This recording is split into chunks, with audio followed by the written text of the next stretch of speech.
Another episode of the Kam Johal Show. We've got an exciting show for you tonight. But first of all, what's been happening in our country. So COVID is still here, but we're having great success.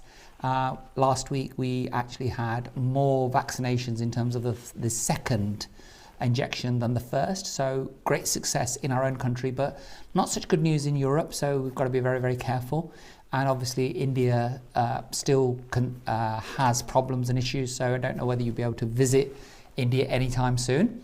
But we will keep bringing you news on the great pandemic, and as the country starts opening up, some really good news in terms of, as I said to you last week, schools are back and other venues on the 12th of April.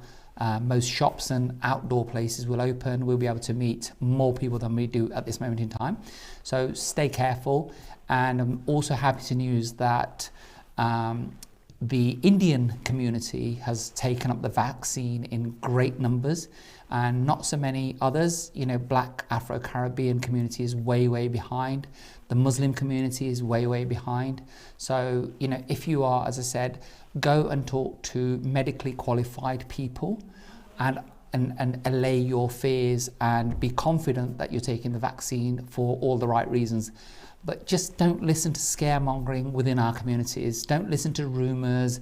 Don't listen to conspiracy theories. Make up your own mind, because that's going to be the key to us being able to move around freely once again. We're in the second year of this thing, which none of us thought would be the case. So that's my little bit about the state of where we are in terms of COVID. So my guest tonight is a very dear friend of mine. We're going to share a journey that is very unique and very different, but also, a lot of you will resonate with his story. So Paul Tinker and I have known each other for 2.5-3 years now, and we share more things than you would believe. So Paul, welcome to the show. Thanks, Cam. Great to have you. Yeah, thanks for having me. So tell us where you live first. So I live in a little town called Brigg, just south of Hull and north of Lincoln, North Lincolnshire area. Moved there probably 10 years ago now, from London actually. But yeah, it's a lovely place. Okay, so in terms of career, where did it all start? Where did it all start? Yes. Now then, so I left school obviously at 6. I actually left school at 15. I fell off a cliff when I was 15 years old, right before my GCSEs were due, so I didn't actually sit any exams. So all my GCSE grades were estimated. I got to the end of that, and my dad was like, right, now you're going to college, you're going to go to college, and it was, you're going to study this, you're going to do A-levels, and you're going to go do a degree. And I was kind of like, yeah, okay, you do what dad tells you, right? Yes, of course. And I went and did that, but into the first year of it, into the first year of my A-levels, I decided that this is not for me. I hated it. So I left and went to study car mechanics as an apprentice, and I wasn't very good at that. So I chinned that off after about a year and getting 14 points on my driving licence as well. Wow. For speeding within 9 months. So I got caught 4 times. Then I left that to join the military. It was pretty much like, I've got all these points on my licence. Where do I go now? So I joined the military. The Royal Engineers, in the British Army, and I served 14 years there. I trained to be a bricklayer, and I finished my career in 2007 as a section commander. 2008. My transition from the military to civilian life, I went into construction management by accident. So I'd been a bricklayer in the military and served just short of 14 years it was in the end. I was a bricklayer in the military, and then it was, what do I do when I leave? What shall I do? It was like, all I know is the army, and I wasn't a very good car mechanic. So it was like, I had to really sort of make a choice, and I didn't have any sort of direction or anything. So when you leave the military, you do a course called the CTW, which is a career transition workshop. Yeah. And I sat in this room, and I was sat next to this guy called Joe, and Joe he'd been interviewed by this guy who was taking this training. This guy was called John, and John's walked down the room and said, what do you want to be when you leave, and what do you want to be when you leave? And Joe said, I'm going to be a construction site manager. And I was like, Sound like that. I'll do that. So I'll do that. So he got to me and said, what are you going to do, Paul? I said, I'll be a construction site manager. And he was like, oh, yeah, nice one. Coincidentally, Joe and I got interviewed for the same job later on, and I got the job, and he just doesn't speak to me now. He was happy, yes. Yeah. So I left that, and I applied for a job in Scunthorpe. I was living in London at the time. Applied for a job in Scunthorpe, and I got the job. I met this old guy called Martin, and Martin was like, yeah, when can you start? And I was like, well, is that it? That's my interview? And he was like, yeah. So I started on this job working for a national housing developer, refurbishment contractor. They did all the decent home works for local authority. So bringing up dilapidated council property up to what was known as the decent home standard back then. So it was new kitchen, new bathroom, rewired, new central heating system, plastering, decorating, etc. And I got a bit of a buzz for this, got a bit of a bug for it. It was like, I like this. So I kind of developed my skill set and my career around this whole thing. I loved it. I really found sort of my passion in doing this thing, bringing knackered properties up to life, up to a standard. And I did that for sort of, 9 years. Not for that same business. I moved on to another business. And so I did, 8-9 years altogether in the refurbishment space, in the corporate refurbishment space. During this time, I'd done about just over 3,000 refurbishments, up to 300 million in revenue. Left that to set up my own company, my own construction company. It was one of those decisions where you go, right, I'm going to go and do this myself instead of making all this money for these big guys. Yeah. So I went out to set up my own construction company. Started that in 2008. The first job that I did was hanging a TV on a lady's wall, on a bedroom wall, 40 quid, and I was buzzing to get 40 quid off a job. It was like, yes. So I'd done that, and then we just grew the business from there. From owning my construction company and working for the clients that I chose to work with, I noticed a real gap in the market for education on people working with builders, and it was born out of frustration more than anything. And it was like, how can I show these people how they need to work with builders? And I've got a real passion for this now. I've been doing it for 10 years, and I wanted to really sort of pass the torch, as it were. So I formed the training academy as a result of that frustration more than anything. And then I found myself where we are today as a result of that. So what was the gap that you noticed? So you're working for individuals now, in refurbishment projects. Yeah. So what was the problem that you saw? So the problem was we had, we'll call them property investors, property strategists, however you want to label them, people that are trying to generate income from property. A very popular strategy in the space was to buy a rundown property, do it up, sell it for a profit, or do it up, put tenants in. You know the script. But this was being done inefficiently, and it was being done non-compliantly and non-profitably, from what I could see. So people were coming to me with an expectation of what a cost would be for this particular chunk of work, with no sort of real science or assessment behind what works needed to be doing. So therefore, the costs were then misaligned with the lack of assessment that had been made. So the education piece for me was, we need to show these people what's required to deliver a profitable refurbishment. There has to be a piece of work that I can train people here on how to make money from this thing and do this thing effectively, efficiently and compliantly. And without that, everything's sort of been left to chance, a bit of hope, guesswork. And I wanted to really hone that skill and hone that, really sort of refine a process. Yeah. Did you find, despite all the nonsense that we see on these property buying and selling programs on TV, that a lot of your clients were actually not making any money? Oh, absolutely, yeah? Yeah, absolutely. So, because obviously the Asian community is massive into property, huge. Most of my friends are in property. And so, it's a great learning curve for you guys in terms of how projects are costed up properly, right from the get-go, that it's treated like a business, right? Yeah, absolutely, Yeah, because we've come across quite a few now between us that, where's the money going to come from? Yeah. So, but of course, your favourite subject is square metre pricing, isn't it? I can't believe you got that in. I had to. I thought we had a deal. So tell me, because, as a layperson, I've got a bit of experience in property, so I know not to ask such a basic and a question that really is poor judgment. But from people starting out there, so those viewers that are watching, that it's their first project, and they're trying to get a handle on what it's going to cost. Because at the end of the day, when you're assessing whether you buy that property, it's kind of ballpark figures, isn't it? Yeah.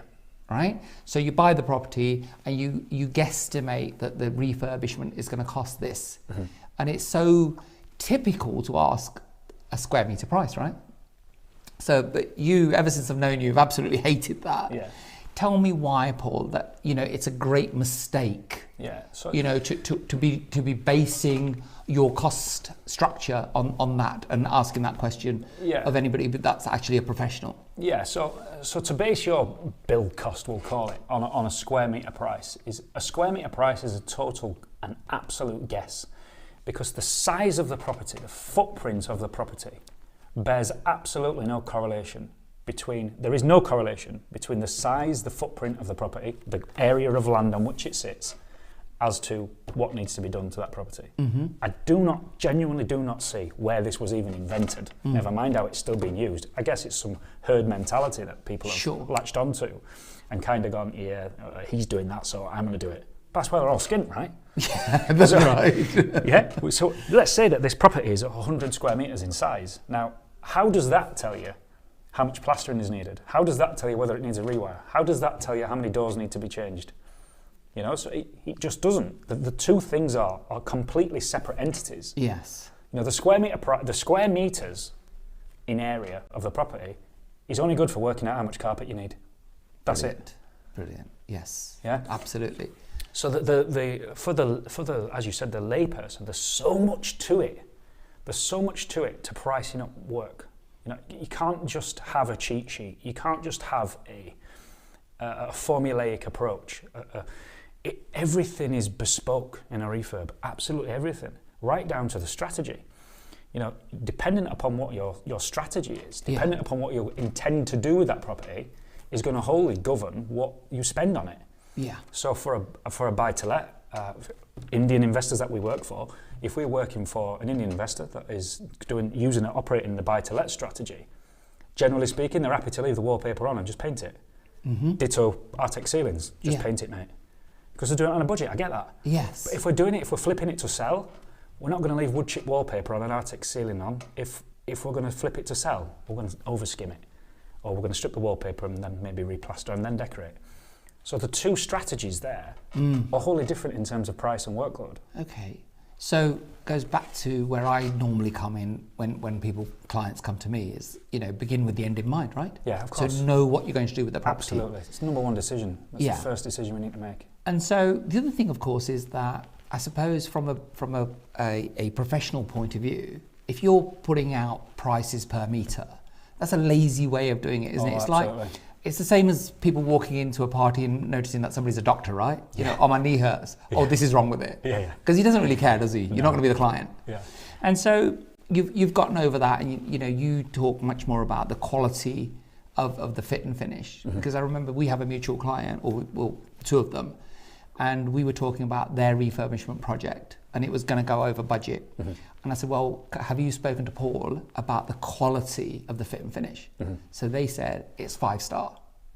I said, right, okay then. Don't go to Paul and say, can you do it for this much? Talk to Paul about, how about a 4-star finish? That kind of makes sense, doesn't it?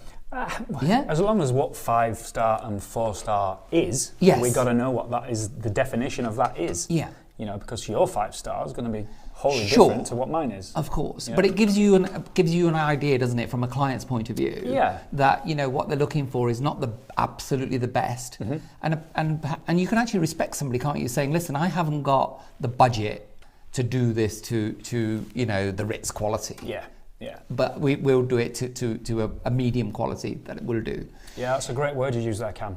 Budget. Yeah. It seems to be the secret number. People want to keep the budget a secret. Now, how can I, as the builder, stick to your budget if I don't know what your budget is? Yeah. You know, it's critical to share that piece of information. I hear it so often where people say, oh, my builder went over budget, or my builder went over time. But if the builder doesn't know what the budget is in the first place, then how can he possibly be held responsible for going over that budget? Yeah. And likewise time. You know, we look at time as well. Builder went over time. So then we're going to talk about well, did you communicate a program of works? Did you detail the critical dates? Did you communicate that what you should be started then and finished then, and what the check-in points were along the way? And if that information is not shared, there is no time to go over, because it doesn't exist. There was no period that was ever communicated. That's a mentality issue, isn't it? 100%, yeah. Right? Because what I think is that all of those people are part of your team. So the builder, the estate agent, the mortgage broker, all of those people are part of that team that can help you bring that project home. But as you said, if you hold that information close because you think it's a them and us attitude, it's not going to work, is it? Oh, it's not. No, so many times I hear that as well. Yeah, client versus builder. Yes, instead of client with builder. You know, you've got to go at this thing together. It's a joined-up team approach. I know we hate the phrase "power team," but it truly is. It works, though, doesn't it? Because the thing is this: that you just need a different word for it, right? Yeah. Just call it us. Yeah, okay. Right? It's we, right? Rather than them and us. I think the thing is that, you know, many people, and I get it, you know, because I know my community and how we think, that what happens is we don't actually want you to make any money, right? Yeah. Because I want to make all the money. Yeah, I totally get that, yeah. Right? But the thing is, that short-term strategy, because I could have you over on your costings if you're not professional. But then the problem is you're never going to work for me again, right? That's right, yeah. Right? Yeah. Economies don't work if everybody doesn't make any money. So all of a sudden you start talking about win-wins and things change, don't they? Yeah. Right? Completely. If somebody comes to you and say, listen, Paul, I've budgeted this much for this project.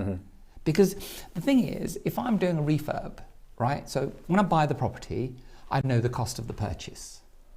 I know what the conveyancing is going to cost. I know what the financing is going to cost. The only variable really is the refurb cost, isn't it? Yeah, and also the biggest one. Yeah? So everything else is pretty much fixed. Yeah.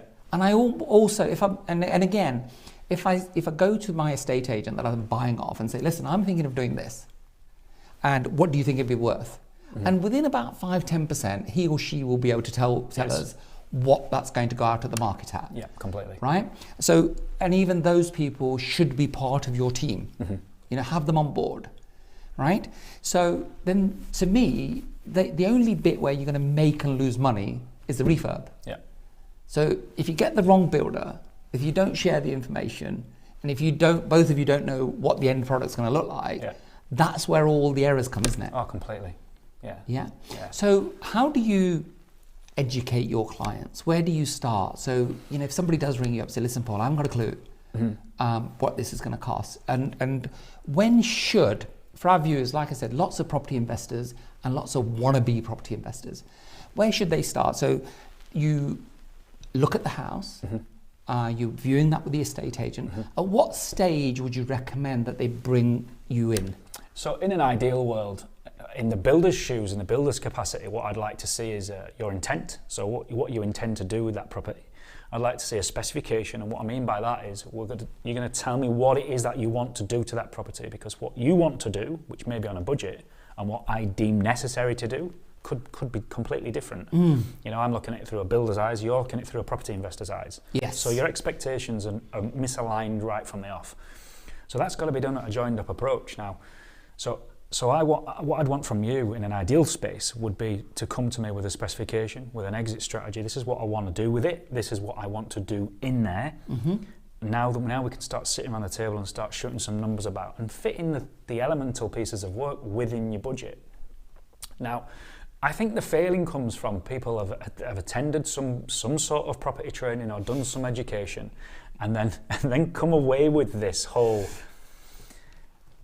fake it till you make it approach. Come on, Paul, they did spend 3 days learning that. I mean, God, why can't you learn in 3 days? Yeah, that's true. That's true.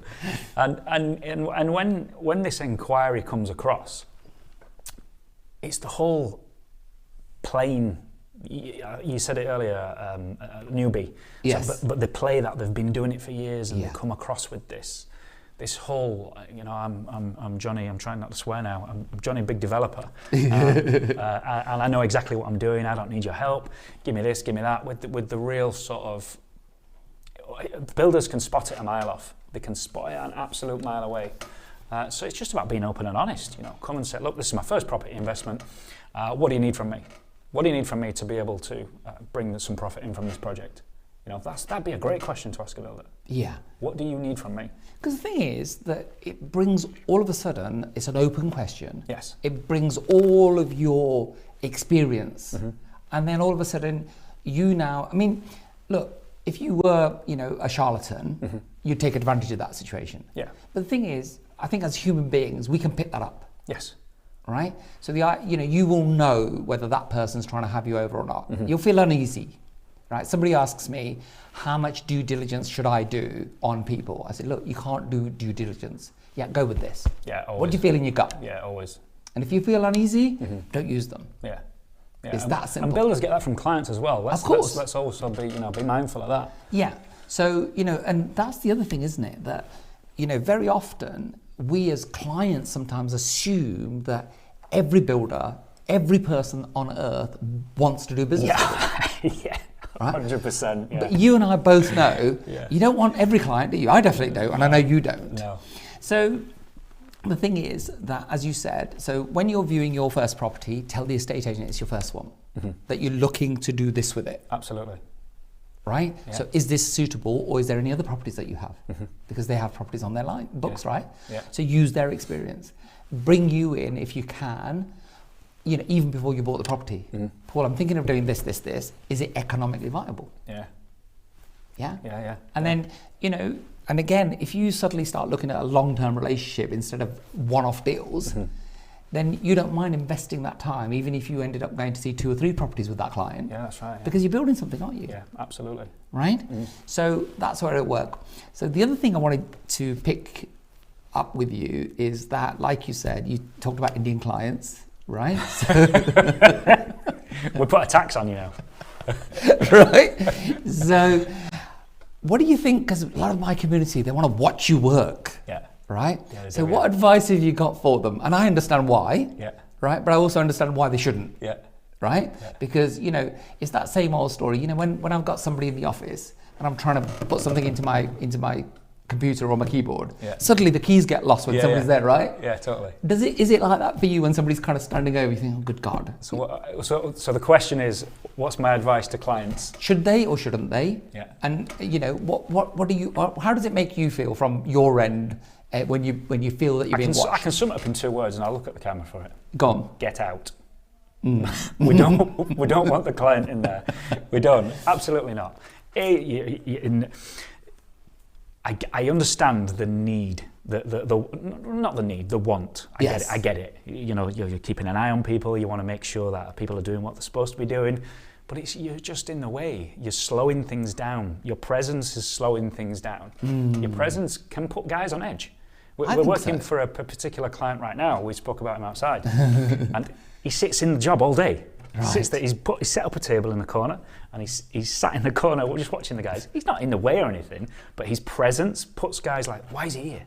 Why is he here? Why is he watching us? And they just don't want that. It's not a conducive working relationship. Yeah. If the builder's there to execute a task, you're a property investor, right?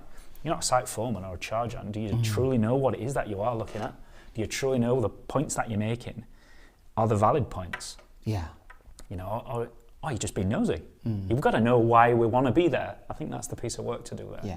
I think the education for there is, number one is like all of you builders, if my Indian cousins are sitting there watching you, it's not because they don't trust you. That's how things are done in India. Yeah.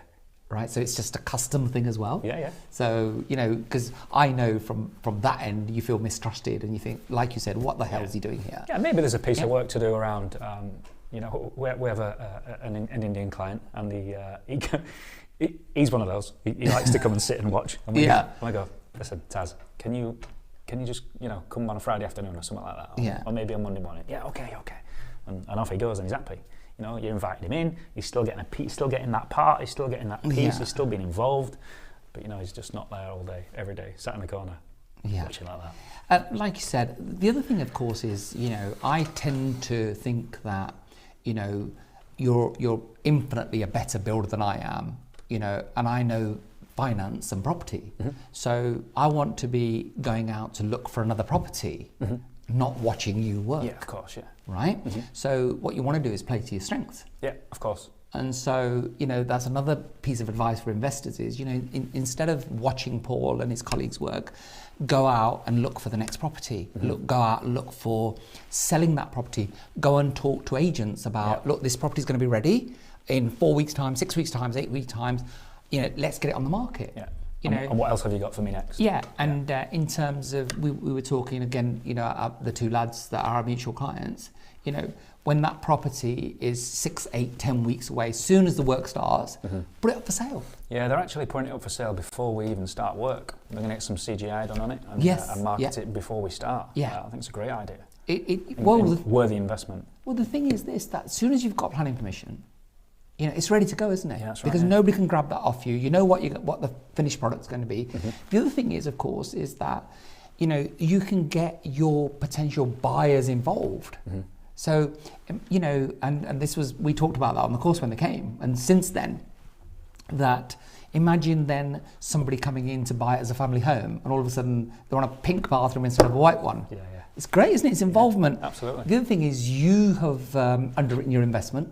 You know exactly what's going to happen, and your clients are much happier and they're involved. And then the other thing is, of course, is that if you're one of my Indian cousins and wants to sit and watch you guys, that's great. You don't have to do that. Now your client can watch them, right? Yeah. No, not really. You don't want anybody watching. No. Look, you're in property. You're an investor yourself, right? How do you see things going? Because we're coming out of this pandemic, hopefully, and things should return to some kind of normality. I don't quite understand why estate agents and letting agents have been open, because they certainly weren't essential, right? No. And I don't know why we had a stamp duty holiday. Yeah. I don't know why it's gone on. I have my own views about the fact that rising property markets are not always good, right? Because I believe that we are forever indebted to a greater degree on that same property. So the only people that are really benefiting are the guys that are giving us the finance, right? Yeah. Because we have forever greater debt to service. Somebody's got to pay it, whether it's me or you or our children. Yeah, of course. Right? So, but that's another program and maybe a bit too deep for this time. So, but we've got the stamp duty holidays going on until I believe the end of June now. Then we've got this government scheme for first-time buyers coming through, which will further support the market.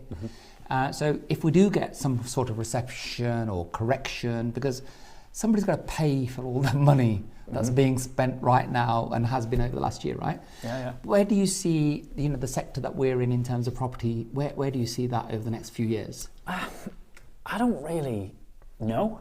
I don't think anybody does. And I think it'd be almost foolhardy to try and foresee that. You can sort of, I think we can only react to what's in front of us right now. Sure. Like anything, I think it's Warren Buffett that said, be brave when people are being fearful and be fearful when people are being brave. That's or right. Something like that. That's right. Now, for me, I'm just going to deal with the cards I have. Sure. The cards are on the table and that's the hand I'm playing with. Yeah. I'm not going to think about the next hand or the next hand after that or after that. I'll deal with the market that's in front of me right now. Yeah. And right now, I know what my strategy is right now. I'm executing it well, and things are on the up, and we haven't just survived. We haven't just survived the pandemic. We've thrived through it. So it's been great. It's been great for us, for property, for the construction business, for my training business, for everything. It's been really, really positive, and that's just because I've dealt with what's in front of me. Yes. I can't live in fear of what if. We actually took on a new premises during the pandemic, which was a great opportunity because the rent was reduced. Look, I've often talked about the great companies that were started during the last recession, Uber, Pinterest, and many others. So, the thing is that we moved offices during this last 12 months to a property that was twice the size of the one that we had previously. Yeah. But the rent we negotiated was about 50% below what it was pre-pandemic. Yeah. So the thing is that services are cheaper, aren't they? Yeah, we did the exact same thing, Cam. Yeah, there you go. We did double size, half the price. Yeah. So fantastic. We'd never get that. Even today we wouldn't get it. No. Right?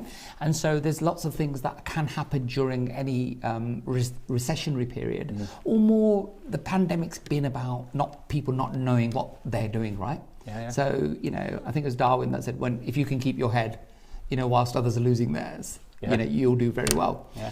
And I think it's been that. And Full of quotes today, aren't we? we are. Yeah. And the seed of adversity lies, what is it? In every adversity lies the seed of a greater benefit. Yeah, That's absolutely. I don't know who said that though. Absolutely. We said it, right? Yeah, we said it, yeah. Yeah. I think it was Seneca. Yeah, But, yeah. well, Paul Tinker said it. yeah. So the thing is that, you know, you can benefit services and you know, labour's cheaper and there's more available labour during times of difficulty, and premises, as you said, are cheaper. So, Yeah. you know, there's a lot going for setting up during a recession. Yeah, I mean, in the construction industry, I think that's kind of spun things on its head because of the industry staying open and because of the property market staying open. It's created a huge supply and demand issue for builders, and that has allowed them to increase prices, which again has been one of the benefits to the construction industry. I think prices for labour have gone up, materials have certainly gone up. So, you know, what was pre-pandemic, what would have been, let's call it a 20k refurb, I think now you're looking at more 24, 25 for the same piece of work. Yeah. But, you know, end values are reflecting that, Yes. in my opinion, Yeah. across the board. I saw a property in Ambleside. I saw it on Facebook this morning. It went into the guide in auction at, I think it was 239, and it sold for 480,000. Wow. I mean, that 200 grand over market value it went for. Absolutely mental. Yes. Yeah. But the thing is, you know, if you're sitting on cash today, you know, one of my business partners got a phone call from his bank asking him to move some money into a deposit account, and he said, "Okay, that's great. What's the interest rate?" And it was 0.002 or something. Yeah. So he said, "I think I'm missing out on about £40 a year of interest." Yeah. And they went, "Yeah, no problem. I'm okay with that." Right? Yeah. There aren't any returns to be had, is there? You know, in the banks, No. keeping your money under the mattress and all the rest of it. So property, for me, you know, and we're both in property, it is the gold standard of investing, because, you know, and like yourself, I invest in other assets. But stocks and shares, you can go to zero, Oh, yeah. right? Yeah. You can go to zero. And if you're doing leveraged investing, you can go to less than zero, right? Yeah, of course. Because that to me is just like a bookie for posh people. Yeah. Right? That's all it is. Yeah. Right? That's all they are. They're bookies for posh people. Yeah. Right? So, you know, there's things that like gold that hold value. You know, they're a store of wealth, but there's no return and you can't leverage. So property for me is that you can leverage your investment, and then obviously you get the appreciation and then you get the return as well. Yeah. Right? And the other thing is it can't go to zero, and even if it does, you still got that piece of dirt that you own, and the rent will still keep coming, right? Yeah. So it's a great way to be investing your money. So I suppose it's a long-winded way of saying that there isn't really a lot of choice other than property to be investing in for those that are risk averse, and hence, you know, prices will keep going up and up and up, whilst returns in other asset classes are next to nothing, right? Yeah, I totally agree. Yeah. Yeah. And then of course I think we've got a lot of mobility for the first time in property. You know, I think the last year of our estate agency business in Leicester, you know, we were selling 20-25% of our stock was sold to outside investors coming from London. And of course, those London investors have ventured much further up north now, haven't they? Yeah, and of course, values seem to be better. Yeah, I mean, for me, I don't think it really matters where you invest. You know, I believe that the percentage gain is the same no matter where you are. Okay. I think the attraction for London investors up north is the entry point. You know, Yes. You know, where you can still pick up £10,000-15,000 houses around by me. Yes. Crazy, you know, buying with your pocket change. So you're not going to get that in London. No. You know, but the percentage return on a 10 to 15k house will be the same on a, well, maybe not the same, but there's still the percentage return to be had in capital appreciation, in return on investment through rental, whatever it is that you're going to do. Those gains are everywhere. Okay, that brings us nicely on to as a novice investor. So people that are starting out, and you know, and I come across a lot of younger people that want to get into property. And my advice is always about looking at the yield, right? and not ridiculous, stupid yields that you're seeing on, these idiots put out on Facebook, because none of it's real, by the way. Yeah. Right? The 5K refurb club. Yeah. And I always think, anywhere around 6, 7, 8% is a pretty good yield, because you still got the appreciation, right? Yep. And property is a long-term game. Yeah. What are your thoughts about that? What do you look for when you're investing yourself? For me, I like to have all my money back out. That's pretty much my driver. Okay. So I want to build a rental portfolio, but to get my money back out of the deal. So one we've just was going through conveyance right now. We've paid 50,000 for it. It's a 3-bed mid-terrace, which is unusual for my area. They're normally 2, but this particular one's got 3. We'll spend about 18,000 on it, and I know it'll revalue it, but around 95. Okay. So when I refinance that post-works, I've got the 6-month period to wait. Yeah. I'll revalue that. All my money will come back out. I'll have my deposit back to then just go again. I think, though... Can I just explain that, Paul? Because, for people that are not familiar, so we talk about that as buy, refurb and refinance strategy, right? Yeah. So the idea is that you pick up a property that needs some work doing to it. And again, it would be very important to get somebody like Paul in on knowing what the refurb cost is going to be if you don't know it yourself. And if you're new, you won't know it. So he picked up a house for £50,000, spent 17,000. Yeah, we haven't done it yet. That's the number. So this is the paperwork, right? Yeah. So that comes in at £67,000. So let's say 70k. 70 with the fees, for the fees and bits and bobs. So that's going to value up at 95. Did you say? So for ease of operation, let's say it's going to value up at 100, and you're going to borrow 75%. Yep. Right. So £25,000 is what you would have put in that, but you've increased the value of that. Yes. So what was your initial investment into that? The 50k. So we actually paid cash for the whole thing. Okay. So we'll be putting 67 in. Yeah, and you will get out 70-ish. We'll pull out 75. Yeah. Yeah. So that's what Paul's strategy is, and that can work. It's not an easy one to pull off. No, it's not, because you've got to be able to buy the refurb at the right price. Yeah, and then you've got to get it done, and etc. And where most people lose their shirts is the refurb cost. Yes, absolutely. Yeah, they greatly underestimate what it's going to cost to refurb the house, or they go to one of these optimistic builders that say, no, don't worry about that, we'll get that done for 10 grand. Because the biggest mistake I see is people that over deliver.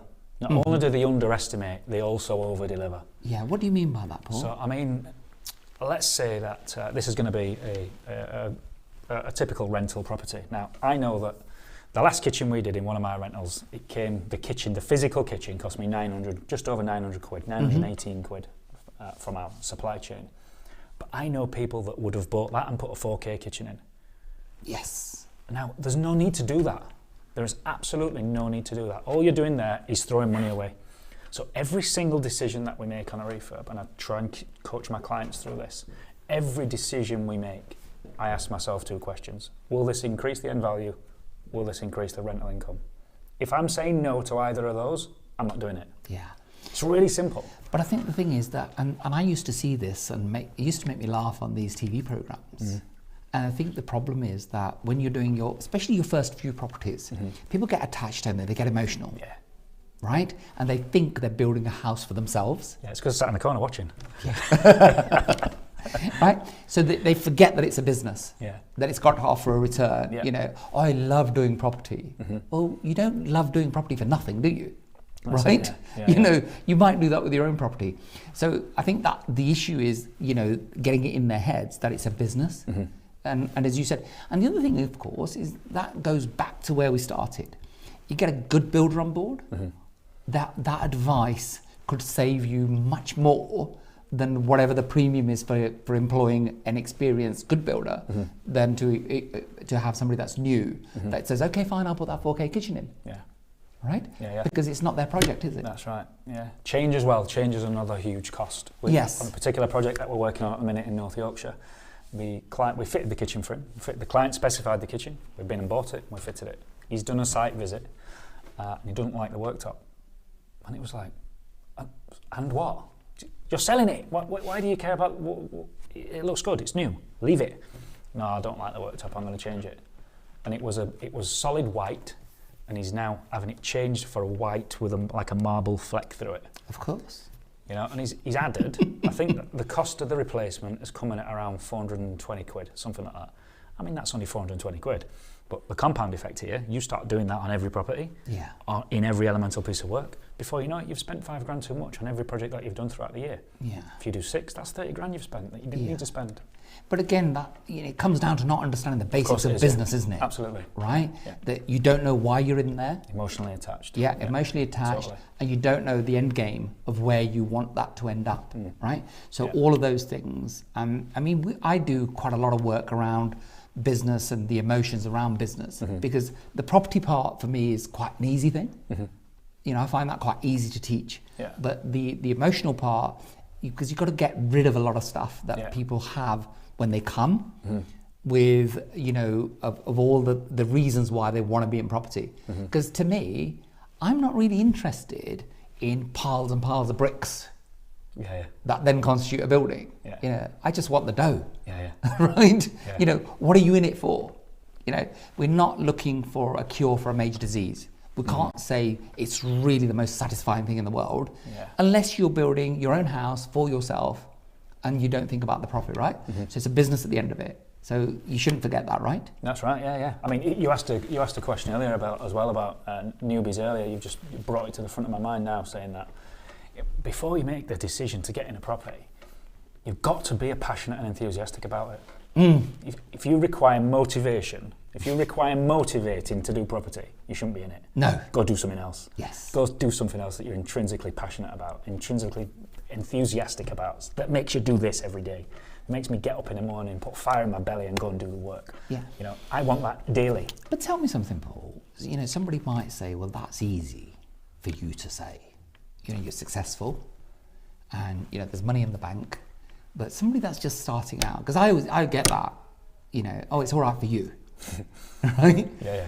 But the thing is that the fact is that if you're doing something that's passionate, the money will come, right? Absolutely. The money becomes a byproduct, almost a waste product of the work. Yes. Yeah. Absolutely. And that's the same with all results. Absolutely. And everybody from Tony Robbins downwards talks about it. I think he put money in 1 to 10, I think he put money about 7th. And he says that should actually be lower.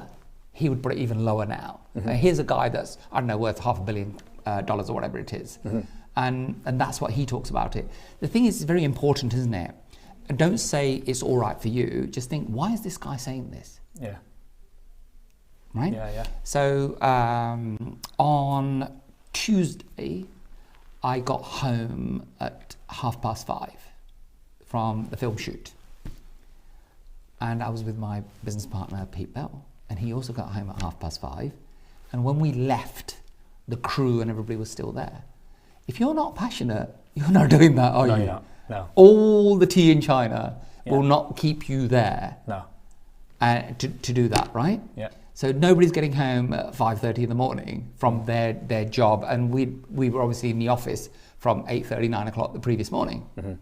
And believe it or not, Pete had a business meeting with our development team in Vietnam for 6 in the morning. So he literally showered and went to the office and took that meeting. Yeah. So if you don't love it, no amount of money is going to keep you doing that, right? No, of course it's not. And that's the important thing, isn't it? Yeah. The other thing is, it's something that you're going to do for a long time, because you can't quit business, can you? If you don't like a job, 3 months later you're gone, aren't you? Yeah. Right? Yeah. If you've got your life savings sunk into a business, that's not going nowhere, is it? No, that's it. Right? So hopefully we're learning stuff, and the experience of somebody like Paul. We don't often have the ability to talk to people that does what you do, Paul, because builders pretty much they keep themselves to themselves. They don't really talk about their businesses very often, and they're no disrespect to any construction builders, etc. They don't see the other side of it in terms of educating people. So just wanted to have a conversation with you that obviously you then thought that I'm a refurb expert, I'm a builder, but I want to start teaching people. So now you teach other people to get projects costed properly, etc. You take them on site, so it's very practical in terms of what you do. Do you want to just take our viewers through the process of what you actually teach, Paul? Yeah, so we do a training that's, almost an introductory training. That's called Boots on the Ground, and that's a site manager's perspective of how a project should be run. And that's the day-to-day management, the day-to-day operations of a construction site in terms of compliance and profitability. Then we'd go from the site manager's perspective, which is pretty low level in terms of rank structure of the industry. Then we go into the project manager's role, which is a 5-day training. And that 5-day training would take a property investor through the entire process of a refurbishment and construction project, starting with the viewing, what data that we need from that viewing, how we're going to capture that data and use that data to create a design. Then we're going to use that design to create a specification and a program of works. Then we're going to go execute the work, and then we're going to do all our post-works requirements following the project. Now, they're the 2 training courses that we offer, and they're delivered in classroom, over Zoom also, whilst this pandemic's on. Yes. And once this pandemic's gone, I'm going to burn Zoom. I'm going to find out who owned it, and I'm going to leave that there. I think we're all zoomed out. Yeah, we are zoomed out. Yeah. I think you even offered this on Zoom, and it was like, no. I did ask, yes. Yeah. So yeah, they're the levels of service that we go through. But I'm also starting to get a lot of tradesmen come on board. Mm-hmm. Tradesmen coming to us might be a plasterer, electrician, plumber that comes and says, do you know what, Paul, I want to take my business up a notch. I don't want to just be plastering. I don't want to just do the plumbing. I don't want to just do the wiring. I want to do what you do. I want to come off the tools. I want to deliver the whole piece. I want to operate what you're doing. I want to manage the whole process, the whole project. How can you help me with that? And it's the same process. Okay. So as for property investors, correct me if I'm wrong, you're not teaching them how to do that work yourself. No. But you're teaching them how they get the trades in, the how they supervise them, manage their own projects. Yeah. So that would be very valuable to somebody that wants to be a serial investor, right? Yes, absolutely. And it's a very practical course because you take them out on site and stuff like that, don't you? Yeah, I mean, it's not valuable, it's essential. Absolutely essential. That's where your money's lost or made. If you get that wrong, if you get the refurb wrong, you spend too much, spend money in the wrong places, deliver it wrong, that's it, your project is finished. Okay. Your money's not made on the buy or the sell. Your money's made in the refurb, as you said earlier. That is the place that it's made or lost. Thank you for all that. Bombshell, that wasn't it? Showed you that. So when you're doing my course, I've been doing it for 3 years since I met you. Yeah. Listen, what I really wanted to discuss also, as I said to you, it feels like it's been about 5 minutes since we started, is alcohol. Mm-hmm. You and I both have shared a journey, even without meeting each other. We gave up alcohol within a couple of months of each other. We were talking earlier before the show.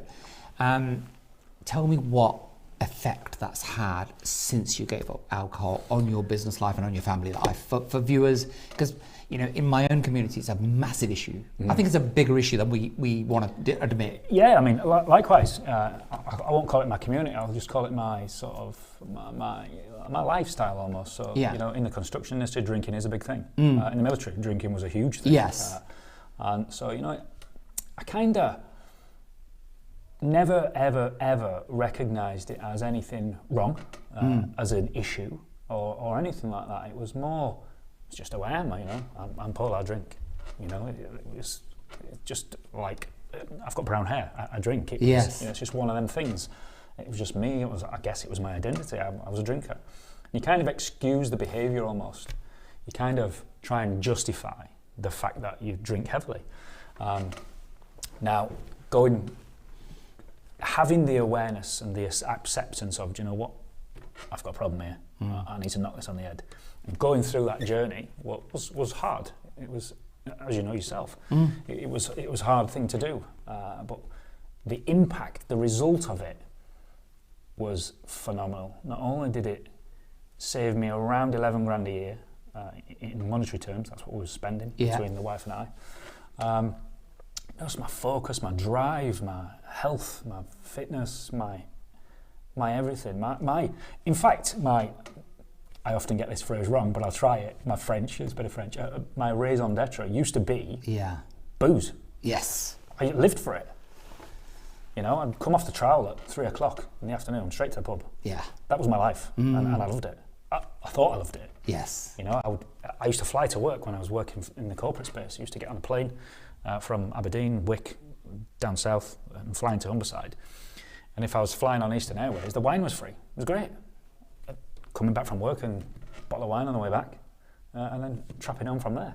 That was just what I was, and I used to live for it. I used to look, the first thing I did when I got up in the morning was, what time am I starting drinking today? I used to plan my day around that. So now it's a different Paul, right? Oh, absolutely. 2 and a bit years later, it's 3 years for me in July, I think 3 years for you in September. September, yeah, that's right. I would say that it's fair to say that neither of us would be sitting here today if we still had our old life, right? No, you're probably right, yeah. It's crazy, isn't it?